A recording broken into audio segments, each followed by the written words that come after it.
ਅੱਜ मैं तुसें एक बड़े पैह्ले समें गल्ल सनाने जा दी आं। यीशु मसीह ते ओह्दे चेले इक दिन जा दे हे, इक प्हाड़ उप्पर जंदे ओह् तां उं'दे पिच्छें बड़ी सारी भीड़ औंदी ऐ ते यीशु मसीह उ'नेंगी गल्लां सनाना लगदे हैन।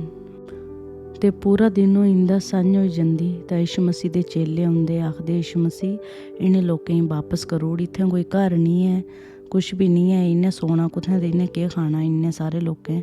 ते यीशु मसीह आखदे तुस इंदा इंतज़ाम करो खाने पीने दा। तां उं'दे चेले आखदे हैन कि यीशु मसीह साढ़े कश न इन्ने पैसे निं कि अस इन्ने लोकें गी खाना खलाई सकूं। तां यीशु मसीह आखदा जाओ ढूंढो कुसै कोल रुट्टी ऐ इत्थें। तां ओह् जंदे, इ'यां ही ढूंढदे तां इक बच्चे कोला उ'नेंगी 5 रुट्टियां ते 2 मछलियां थ्होंदियां। ओह् आखदे यीशु मसीह एह् तां 5 रुट्टियां ते 2 मछलियां न, इन्ने लोकें गी तां एह् बिल्कुल निं पूरियां होई सकदियां हैन। यीशु मसीह लैंदा ते आसमान दी ओर दिखदा ते दुआ करदा ते ओह् मछलियां ते रुट्टियां अनगिनत बढ़दी जंदियां। ते आखदे कि 5000 खाल्ली मर्द हे ते बच्चे जनानियां उं'दी कोई गिनती निं ऐ ही। ते सारे लोकें रज्जियां रुट्टी खाद्धी ते फिर बी 12 टोकरियां बची गेइयां।